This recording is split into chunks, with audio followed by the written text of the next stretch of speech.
Today we're going to make the best salmon cakes with fresh salmon.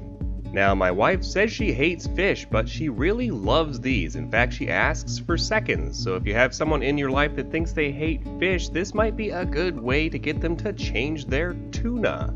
Let's go ahead and get started here with our fresh salmon. Here we have about 1 pound of wild-caught salmon, and these do have the skins on. But skins on or off, it doesn't matter, and I've tuned this recipe so that it will work the same for a pound of fresh salmon like this or one of these 14.5-ounce cans of salmon. That should streamline things for us a little bit here. To cook our fresh salmon, we're actually going to poach this in about 3 cups of milk. The casein and the fat in the milk is actually going to bind to certain flavor compounds in the fish, giving our final fish a very mild and sweet taste. But it doesn't take long at all. Once it comes up to a gentle simmer like this, just let it poach for 2 or 3 minutes, and then we're going to go ahead and pull these out and let them cool a little. Once those are cool enough to handle, we should be able to peel the skins off no problem. At which point we simply want to break our salmon up with our hands into small-ish pieces. And while we flake out a little bit, have you heard about the salmon that's really good at keeping secrets? Apparently it wouldn't tell a soul. Anyway, fishy jokes aside, you can see the kind of sizes we're going for here. I would say technically that's quite small.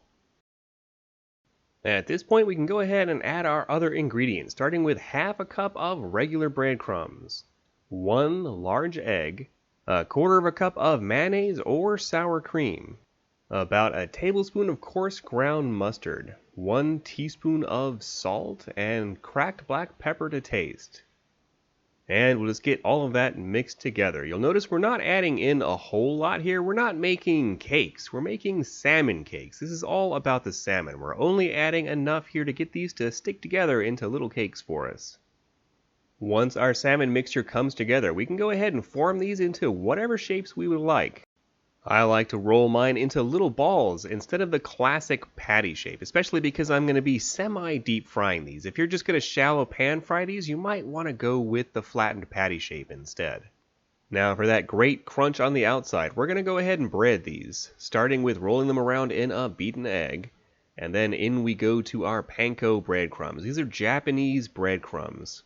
Panko bread is not traditionally baked, it's actually cooked with electricity, and if you've never tried it for breading, it works shockingly well.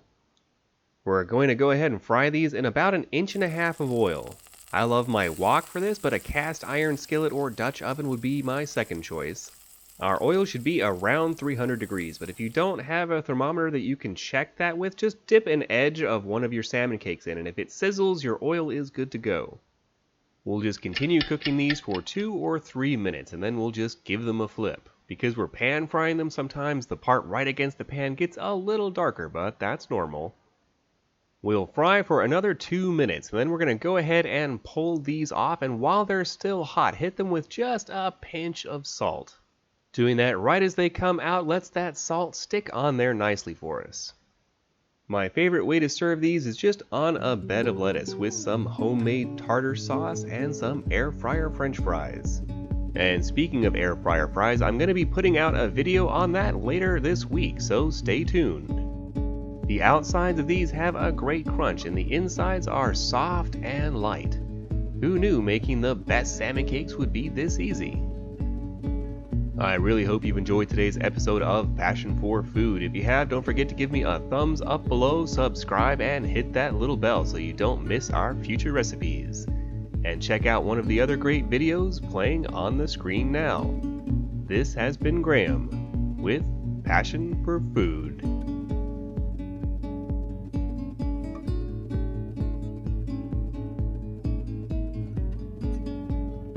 Our oil should be around 300 degrees, but if you don't have a thermometer... Cut!